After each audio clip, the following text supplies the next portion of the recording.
नमस्कार, भारत की बात में आपका स्वागत है। मैं हूं रोहित सिंह सावंत। भारत का हूं, भारत की बात करता हूं। 4 जून को यानी आज से ठीक 64 दिन बाद लोकसभा चुनाव के नतीजे आने हैं, लेकिन उससे पहले उत्तर प्रदेश की जमीन पर एक नई सियासत आकार ले रही है। एक नई बिसात बिछाई जा रही है। इस पर चला जाने वाला हर मोहरा अलग है। इसके कई राजनीतिक दलों का चुनावी गणित बिगड़ भी सकता है। एआईएमआईएम के मुखिया असदुद्दीन ओवैसी अपने बिजी शेड्यूल के बीच रविवार की देर रात माफिया डॉन मुख्तार अंसारी के घर पहुंच गए। गाजीपुर के फाटक पहुंचकर उन्होंने मुख्तार की मौत पर मातम पुरसी की। ओवैसी ने कहा कि वो इस मुश्किल घड़ी में मुख्तार के घर वालों के साथ खड़े हैं। किसी की मौत हो, कोई मातम में शामिल हो तो इस पर सवाल नहीं उठाया जा सकता। किसी को सवाल उठाने का हक भी नहीं है। फिर भी मुख्तार के परिवार वालों से ओवैसी की मुलाकात के सियासी मायने तलाशे जा रहे हैं। इसकी वजह क्या है और ओवैसी उत्तर प्रदेश की चुनावी सियासत पर कितना असर डाल सकते हैं, जवाब देखिए इस रिपोर्ट में।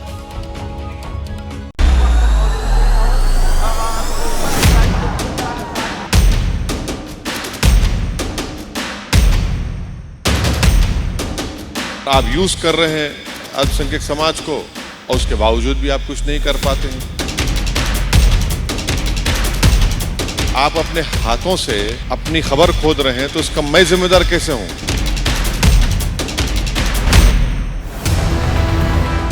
यूपी के माफिया डॉन मुख्तार अंसारी की मिट्टी के रस्म के 48 घंटे भी नहीं गुजरे कि गाड़ियों के काफिले से गाजीपुर फाटक की तरफ जाने वाली गलियों में धूल उड़ने लगी। ये काफिला था हैदराबादी भाईजान यानी एआईएमआईएम के चीफ असदुद्दीन ओवैसी का।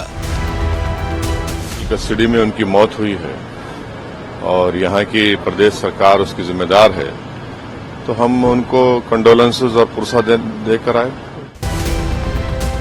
समर्थकों के बीच से रास्ता बनाते ओवैसी घर में दाखिल हुए। एक कमरे की तरफ बढ़े जिसका दरवाजा ओवैसी की एंट्री के साथ ही बंद हो गया। हालांकि कुछ ही देर बाद अंदर की तस्वीरें भी बाहर आ गईं। ओवैसी मुख्तार के घर वालों से मिलकर लौटे और रात के 1:48 पर सोशल मीडिया प्लेटफॉर्म एक्स पर उनका पोस्ट सामने आ गया। आज मरहूम मुख्तार अंसारी के घर गाजीपुर जाकर उनके खानदान को पुरसा दिया। इस मुश्किल वक्त में हम उनके खानदान, समर्थक और चाहने वालों के साथ खड़े हैं। इंशाअल्लाह इन अंधेरों का जिगर चीर कर नूर आएगा। तुम हो फिरौन तो मूसा भी जरूर आएगा। मौका मातम का था जिसमें सियासत की गुंजाइश नहीं होती, लेकिन मुख्तार के घर जाने से पहले ओवैसी ने एक ऐसा बयान दिया जिसने राजनीति के लिए रास्ता तैयार कर दिया। ओवैसी ने एबीपी न्यूज के कैमरे पर क्या कहा, आपको हर्फ दर हर्फ सुनाते हैं। अखिलेश यादव जो है 2014 का लोकसभा चुनाव हारते हैं, 17 का विधानसभा का चुनाव हारते हैं, 19 का लोकसभा हारते हैं, 22 का विधानसभा चुनाव हारते हैं। भाई आप 4 चुनाव हार रहे हैं और कभी आपको आईने में अपनी सूरत नहीं दिखाई देती। आपको दिखता है चेहरा असदुद्दीन ओवैसी का, और आप यूज कर रहे हैं अल्पसंख्यक समाज को और उसके बावजूद भी आप कुछ नहीं कर पाते हैं। आपके पार्टी का लोकसभा का लीडर है एसटी हसन, बदतमीजी करते हैं, बेइज्जती करते हैं उनकी आप, और उनको टिकट नहीं देकर किसी और को दे देते हैं। भाई आप अपने हाथों से अपनी खबर खोद रहे हैं, तो इसका मैं जिम्मेदार कैसे हूं? मुसलमानों के मुद्दे पर अखिलेश की इसी घेराबंदी को यूपी के मुस्लिम वोट बैंक पर ओवैसी की दावेदारी से जोड़कर देखा जा रहा है, जिसका एक सिरा उत्तर प्रदेश में ओवैसी की नई चुनावी दस्तक से जुड़ता है। ओवैसी ने अपना दल कमेरावादी समेत कई छोटी पार्टियों के साथ गठबंधन किया है। ओवैसी का ये गठबंधन मुस्लिम बहुल इलाकों में अपने उम्मीदवार उतार सकता है। 19% मुस्लिम वोटर वाले उत्तर प्रदेश में अखिलेश यादव की समाजवादी पार्टी को इसका सीधा नुकसान हो सकता है, क्योंकि अब ओवैसी भी मुस्लिम वोट में अपनी हिस्सेदारी तलाशते नजर आ रहे हैं। देखिए, उत्तर प्रदेश की 20 सीटों पर हम लोगों ने प्रस्ताव बना करके राष्ट्रीय अध्यक्ष जी को भेजा था और अच्छी तादाद में हमारे पास कैंडिडेट भी आ रहे हैं, लेकिन अब राष्ट्रीय अध्यक्ष जी का फैसला है। उन्होंने अभी तक कोई फैसला लिया नहीं उत्तर प्रदेश के बारे में कि हम लड़ेंगे या नहीं लड़ेंगे या कितनी सीटों पे लड़ेंगे। पहले फेज में उन्होंने कोई भी फॉर्म नहीं दिया। ओवैसी की पार्टी ने सीटों की संख्या पर अब तक बेशक फैसला नहीं लिया हो, लेकिन उत्तर प्रदेश में उनके चौथे मोर्चे ने समाजवादी पार्टी को भी चौकन्ना कर दिया है। इसका असर मुख्तार के घर ओवैसी की विजिट के कुछ ही घंटे बाद सामने आ गया। मुख्तार की कब्र पर फूल चढ़ाने के लिए समाजवादी पार्टी के पूर्व सांसद और अखिलेश यादव के चचेरे भाई धर्मेंद्र यादव गाजीपुर पहुंच गए। उत्तर प्रदेश के मुस्लिम वोटर किसी जमाने में कांग्रेस के पक्ष में खुलकर वोट डालते थे, लेकिन बाद में मुलायम के साथ हो गए। इस बार यूपी में कांग्रेस और समाजवादी पार्टी मिलकर चुनाव लड़ रहे हैं। अब अगर ओवैसी की पार्टी ने मुस्लिम वोट में सेंध लगाई तो मुश्किल समाजवादी पार्टी और कांग्रेस दोनों की बढ़ सकती है। इसलिए मुख्तार के बहाने यूपी के कांग्रेस अध्यक्ष भी बीजेपी को घेरने की कोशिश कर रहे हैं।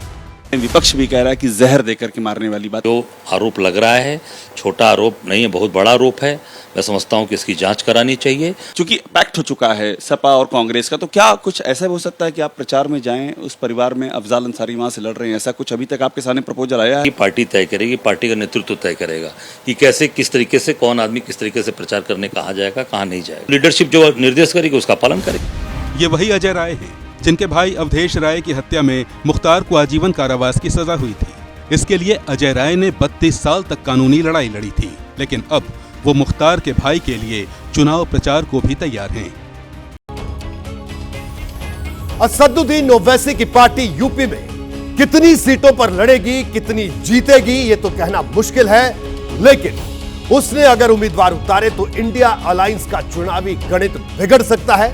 ये याद दिलाते चले, एआईएमआईएम ने यूपी में अब तक लोकसभा का चुनाव नहीं लड़ा है, इसलिए यूपी में उसका चुनावी असर समझाने के लिए मैं आपको 2022 के विधानसभा इलेक्शन से जुड़े कुछ आंकड़े दिखाता हूं। ये आंकड़े बड़े दिलचस्प हैं। देखिए, बिजनौर सीट पर बीजेपी ने उस वक्त समाजवादी पार्टी के सहयोगी रही राष्ट्रीय लोकदल को हराया था। हार जीत का अंतर महज 1445 वोट था, जबकि एआईएमआईएम को यहां 2290 वोट मिले थे। सहारनपुर की नकुड़ सीट पर भी बीजेपी ने समाजवादी पार्टी को हराया था। हार जीत का अंतर 315 वोट था और एआईएमआईएम को यहां 3593 वोट मिले थे। बाराबंकी की कुर्सी सीट पर बीजेपी ने समाजवादी पार्टी को हराया था। यहां हार जीत का अंतर मात्र 217 वोट का था, जबकि एआईएमआईएम को यहां 8541 वोट मिले थे। सुल्तानपुर में भी बीजेपी ने समाजवादी पार्टी को हरा दिया था। यह हार जीत 1009 वोट के अंतर से हुई थी। यहां ओवैसी के कैंडिडेट को 5251 वोट मिले थे। औरई सीट पर भी बीजेपी ने समाजवादी पार्टी को हराया था। हार जीत का अंतर 1647 वोट था। यहां एआईएमआईएम को 2190 वोट मिले थे। शाहगंज में बीजेपी की पार्टनर निषाद पार्टी ने समाजवादी पार्टी को हरा दिया था। हार जीत सिर्फ 719 वोट से हुई। ओवैसी के कैंडिडेट को यहां पर 8128 वोट मिले थे। इसी तरह का खेल मुरादाबाद सीट पर भी हुआ था।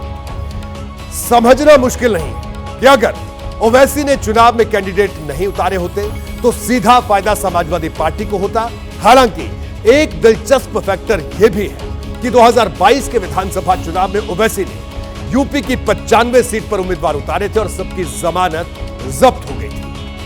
देखिए, उत्तर प्रदेश में असदुद्दीन ओवैसी ऐसे वक्त में एक्टिव हुए हैं जब अखिलेश यादव ने पीडीए का नारा देते हुए लोकसभा चुनाव की नई बिसात बिछाई है। ओवैसी लगातार ऐसे मुद्दों की तलाश कर रहे हैं जहां से अखिलेश यादव को मुस्लिम वोट बैंक के मोर्चे पर घेरा जा सके। पहले उन्होंने मुरादाबाद में एसटी हसन के टिकट काटे जाने का मुद्दा उठाया और अब मुख्तार अंसारी के घर जाकर मुस्लिम वोटर का दिल जीतने की कोशिश कर रहे हैं। अखिलेश यादव के खिलाफ चक्रव्यूह तैयार करने में इस बार असदुद्दीन ओवैसी अकेले नहीं हैं। उनके साथ मिला है पल्लवी पटेल का साथ उनको मिला है, जो अपना दल कमेरावादी की नेता है। पल्लवी पटेल विधानसभा चुनाव में अखिलेश यादव के साथ थी। समाजवादी पार्टी के सिंबल पर डिप्टी सीएम केशव प्रसाद मौर्य को हराया था, लेकिन सीट बंटवारे को लेकर नाराजगी पैदा हुई तो ओवैसी के साथ हाथ मिला लिया। अब दोनों नेताओं ने यूपी में चौथा मोर्चा बनाने की तैयारी शुरू कर दी है, जिसका सीधा असर समाजवादी पार्टी पर हो सकता है। यह खास रिपोर्ट देखिए।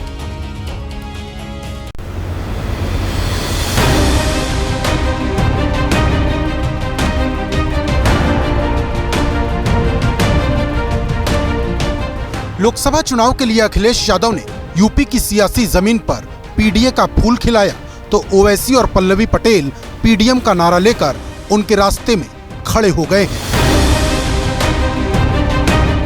रविवार को लखनऊ में ओवैसी और पल्लवी पटेल ने मंच सजाया। मंच पर लगे बैनर पर बड़े बड़े अक्षरों में पीडीएम लिखवाया और साफ कह दिया कि उनका विजन एकदम साफ है।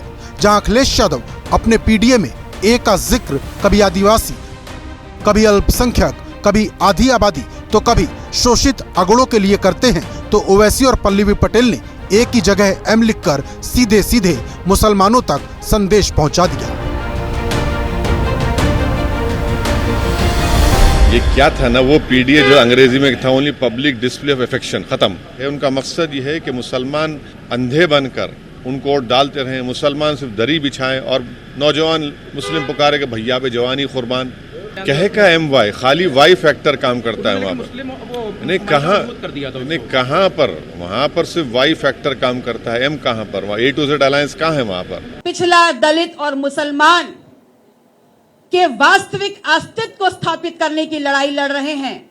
इसलिए अल्फाबेट ए के कंफ्यूजन को किनारे करते हुए, आपके बीच में जन भावनाओं का सम्मान करते हुए पीडीएम न्याय मोर्चा ला रहे हैं। असदुद्दीन ओवैसी 2017 के विधानसभा चुनाव से ही यूपी में अपनी किस्मत आजमाते आ रहे हैं। बेशक उन्होंने कई सीटों पर समाजवादी पार्टी को नुकसान पहुंचाया, लेकिन आज तक न तो किसी विधानसभा सीट पर जीत दर्ज कर सके और सांसद बनाना तो बहुत दूर की बात है। दूसरी तरफ पल्लवी पटेल हैं, जो 2022 का विधानसभा चुनाव समाजवादी पार्टी के सिंबल पर लड़ी थी। सिराथू से डिप्टी सीएम केशव प्रसाद मौर्य को हराया था, लेकिन लोकसभा चुनाव में अखिलेश यादव ने 3 सीटों की मांग को नकारा तो ओवैसी के साथ चौथे मोर्चे के रूप में खड़ी हो गई। अब न सिर्फ वो चुनाव लड़ने की तैयारी कर रही हैं, बल्कि बाकी के छोटे दलों को न्योता भी दे रही हैं। हम तो लगातार 2022 से समाजवादी पार्टी के साथ गठबंधन धर्म का पालन करते हुए मजबूती से चल ही रहे थे, लेकिन सबको पता है और आप लोगों ने देखा भी कि कैसे एक प्रेस कॉन्फ्रेंस के माध्यम से हमको अलग कर दिया गया। कल तो आगाज हुआ है और लगातार हम सभी पार्टियों को और भी पार्टियों को अपने साथ जोड़ करके सभी की बात को उठाएंगे और मजबूती से लड़ेंगे।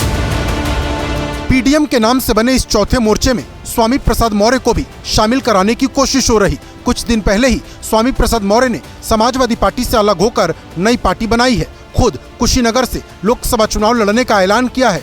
देवरिया से भी प्रत्याशी उतार दिया है। अखिलेश यादव को सियासी चेतावनी दे रहे कि अगर गठबंधन में शामिल नहीं किया तो कई सीटों पर प्रत्याशी उतारने में देर नहीं करेंगे।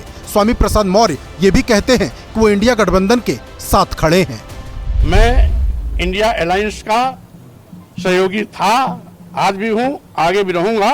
देश बचाओ, बीजेपी हटाओ, इसलिए हम इंडिया अलायंस को सशक्त बनाने की दिशा में पहले भी काम कर रहे थे, आज भी कर रहे हैं। अखिलेश यादव पिछले हर चुनाव में नया प्रयोग करते देखे गए हैं। इस बार छोटे दलों को छोड़कर उन्होंने कांग्रेस के साथ गठबंधन किया है। नतीजा ये हुआ कि छोटे दल बारी बारी से अलग हो गए। कोई बीजेपी के साथ चला गया तो कोई नया मोर्चा बनाकर खड़ा हो गया। छोटे दलों का साथ छोड़ने पर अखिलेश यादव ने कहा था कि उनके पास ऐसा कुछ नहीं बचा जो वो अपने सहयोगियों को दे सके। साथ में ये भी कहा कि ये दल वक्त पर साथ आते हैं और फायदा लेकर चले जाते हैं। साथ नहीं छोड़ रहे हैं, उनकी जो डिमांड्स उनको मैं पूरा नहीं कर पा रहा हूं। हमारा लक्ष्य है भारतीय जनता पार्टी को हराना।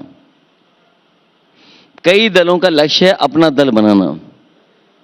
अपने दल बनाने में और भारतीय जनता पार्टी को हराने के बीच में मुझे तय करना है। इसलिए बहुत सारे साथी जो समय समय पर जुड़े थे, उनका डिमांड बहुत ज्यादा है, इसलिए मैं उनको एकोमोडेट नहीं कर पा रहा हूं।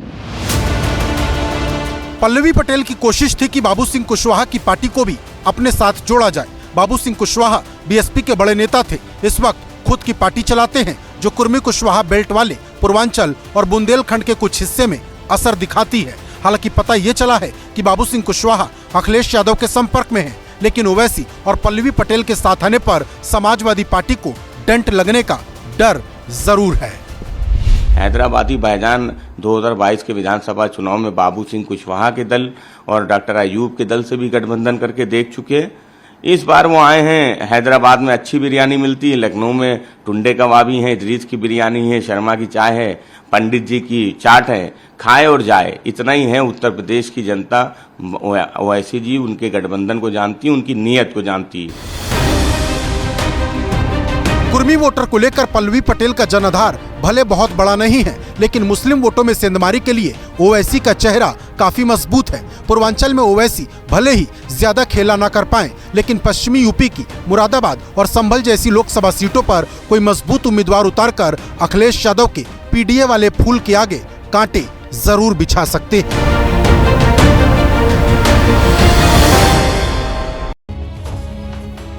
देखिए, पल्लवी पटेल पिछले कई दिनों से गठबंधन के लिए बड़ा साथी ढूंढ रही थी। पहले समाजवादी पार्टी से 3 सीटों की मांग की और जब अखिलेश यादव ने 3 सीटें नहीं दी तो बीएसपी के दरवाजे पर पहुंच गई। कुछ दौर की मीटिंग के बाद बीएसपी के नेताओं ने भी गठबंधन से इनकार कर दिया और जब अधिकतर जगह से रास्ते बंद हो गए तो असदुद्दीन ओवैसी से हाथ मिला लिया। पीडीएम नाम से बनाए गए इस गठबंधन में अभी किस नेता को शामिल कराने की कोशिश है, यह भी मैं आपको बता देता हूं। देखिए, आजाद समाज पार्टी के चंद्रशेखर आजाद से बातचीत हो रही है। चंद्रशेखर नगीना लोकसभा सीट से चुनाव लड़ रहे हैं। पश्चिमी यूपी की कुछ सीटों पर अच्छी पहचान रखते हैं। हालांकि चंद्रशेखर की तरफ से अभी तक कोई रिस्पांस नहीं मिला है। स्वामी प्रसाद मौर्य की बात अखिलेश यादव से नहीं बनती है तो उनके स्वागत के लिए भी ये चौथा मोर्चा तैयार खड़ा है। पल्लवी पटेल पहले इस बारे में बता चुकी हैं। जन अधिकार पार्टी के बाबू सिंह कुशवाहा को साथ जोड़ने की कोशिश थी, लेकिन मुझे पता चला है कि अखिलेश यादव से बाबू सिंह कुशवाहा की बातचीत फाइनल स्टेज पर पहुंच चुकी है। एक तरह से देखा जाए तो असदुद्दीन ओवैसी हैदराबाद से एक ऐसी सियासी हांडी लेकर यूपी आए हैं जिस पर 24 की चुनावी खिचड़ी पकाई जा रही है, क्योंकि पल्लवी पटेल के साथ मिलकर ओवैसी उसी वोट बैंक पर नजर जमाए हैं जो अखिलेश यादव के लिए आज के दौर में सबसे मजबूत माना जाता है। इसका सबसे बड़ा सिरा जुड़ता है मुस्लिम वोट बैंक से। माना जाता है कि विधानसभा चुनाव में मुस्लिम मतदाताओं ने समाजवादी पार्टी को एक तरफा वोट किया। कांग्रेस के साथ आने पर यह वोट बैंक और मजबूत हो सकता है। और दूसरा है कुर्मी वोटर, जिसका एक बड़ा हिस्सा अगर बीजेपी के साथ है तो बचे हुए हिस्से को समाजवादी पार्टी साधती है। पूर्वांचल से लेकर बुंदेलखंड तक समाजवादी पार्टी ने कई ऐसे प्रत्याशी मैदान में उतारे हैं जो कुर्मी समाज से आते हैं। मुस्लिम वोटर को लेकर असदुद्दीन ओवैसी पिछले कई सालों से यूपी और बिहार में अपनी ताकत लगा रहे हैं। बिहार में तो वो विधानसभा की 5 सीटें भी जीत गए, लेकिन यूपी में अभी तक खाली हाथ है। हालांकि पिछले दिनों हुए नगर निगम चुनाव में उनके प्रत्याशियों ने बेहतर प्रदर्शन किया था और समाजवादी पार्टी की हार की बड़ी वजह भी बने थे। बात करते हैं लालू प्रसाद यादव की। जी हां, लालू यादव की आज सनातन रंग में रंगी एक तस्वीर सुर्खियों में है। इसमें लालू थे, राबड़ी देवी थी और साथ में थी बेटी रोहिणी आचार्य। यह बात लगभग पक्की है कि बिहार की चुनावी सियासत में मीसा भारती के बाद लालू यादव की दूसरी बेटी रोहिणी की एंट्री होने जा रही है। वो सारण सीट से चुनाव लड़ सकती हैं। कल से रोहिणी प्रचार अभियान का बिगुल फूंकने वाली हैं। इससे ठीक पहले वो सोनपुर के प्रसिद्ध हरिनाथ मंदिर पहुंची। यहां लालू ने रोहिणी के लिए खास मन्नत भी मांगी।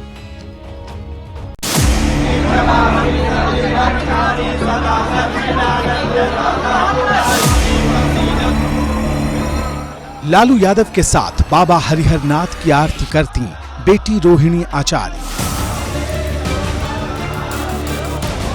ये बात करीब करीब पक्की मानी जा रही है कि रोहिणी आरजेडी की टिकट पर सारण लोकसभा सीट से चुनाव लड़ने जा रही हैं। मंगलवार से प्रचार का बिगुल फूंकने की भी तैयारियां हो चुकी हैं। इसका कार्यक्रम भी कार्यकर्ताओं तक पहुंच चुका है। इससे ठीक पहले पूरे परिवार ने सोमवार को बाबा हरिहरनाथ के दर पर मत्था टेका, यहां जीत की मन्नत मांगी।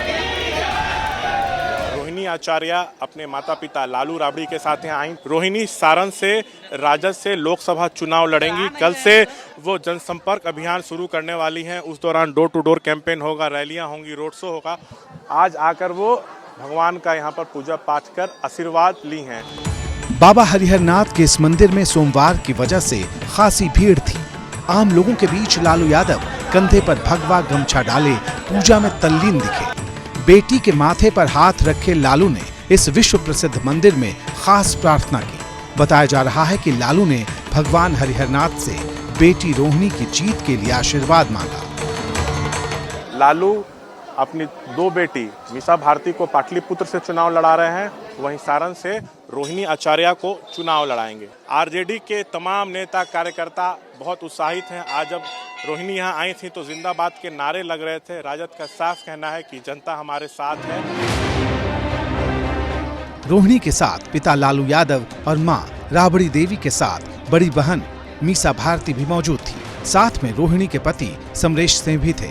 समरेश कंप्यूटर इंजीनियर है और पूरा परिवार सिंगापुर में रहता है। रोहिणी आचार्य आरजेडी अध्यक्ष लालू यादव की दूसरी बेटी है। सोशल मीडिया पर पार्टी की विचारधारा को लेकर खासी सक्रिय रहती है।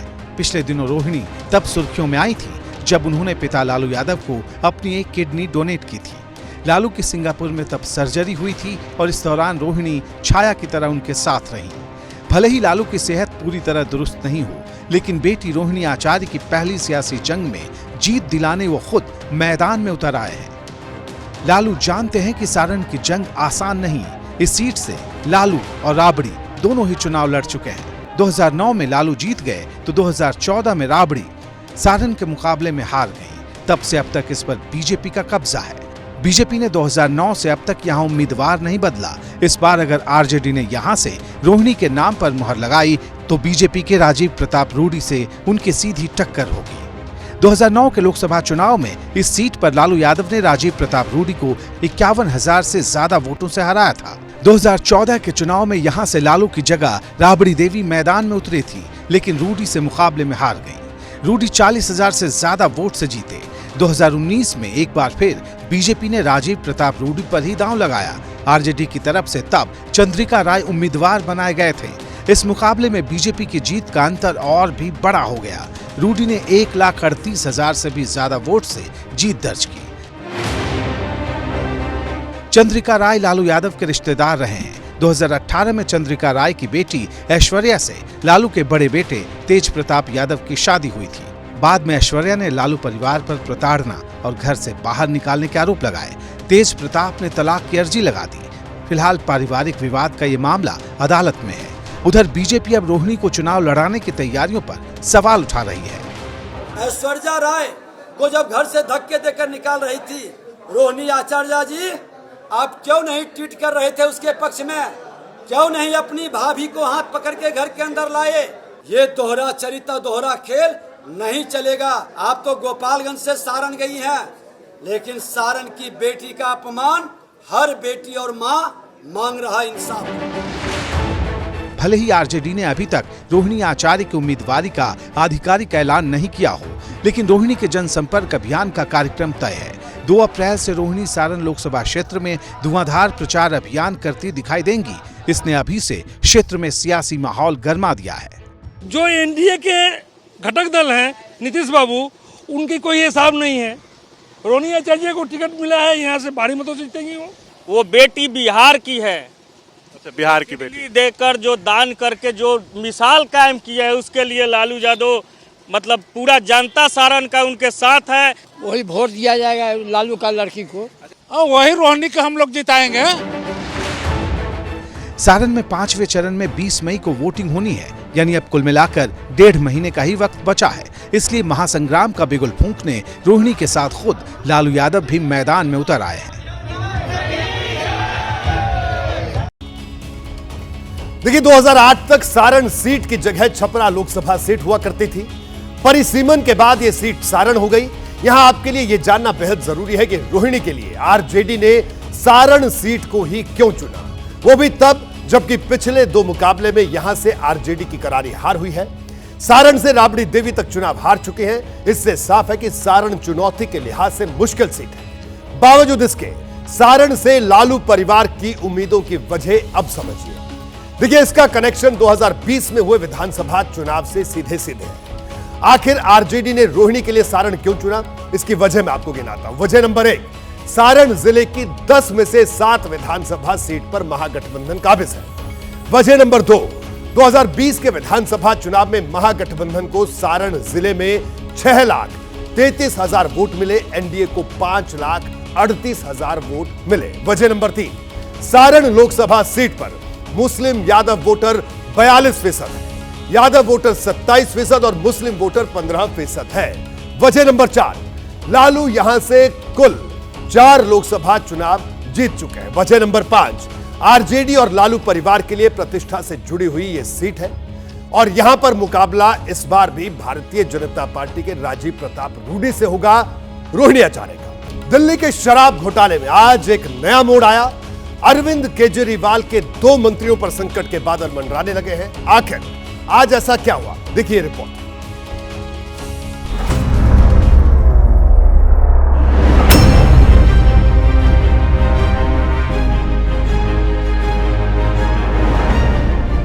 शराब घोटाले की जांच में फंसे दिल्ली के सीएम अरविंद केजरीवाल 14 दिन की न्यायिक हिरासत में तिहाड़ चले गए, लेकिन तिहाड़ जाने से पहले ईडी के सामने एक ऐसी बात कह दी जिससे आम आदमी पार्टी के 2 और बड़े नेताओं की टेंशन बढ़ गई है।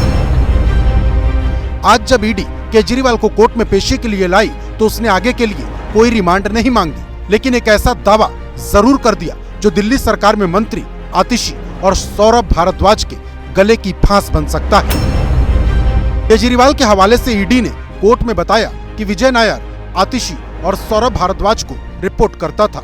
जब ईडी ने ये बात बताई तो केजरीवाल चुप थे और इस बात का खंडन भी नहीं किया। ऐसा पहली बार हुआ जब इस मामले में आतिशी और सौरभ भारद्वाज का नाम कोर्ट के अंदर लिया गया हो। खास बात यह भी है कि आतिशी ही गोवा विधानसभा चुनाव के दौरान राज्य की प्रभारी थी। विजय नायर वही शख्स है जिसे ईडी शराब घोटाले में साउथ ब्लॉक और आम आदमी पार्टी का बिचौलिया बता रही है।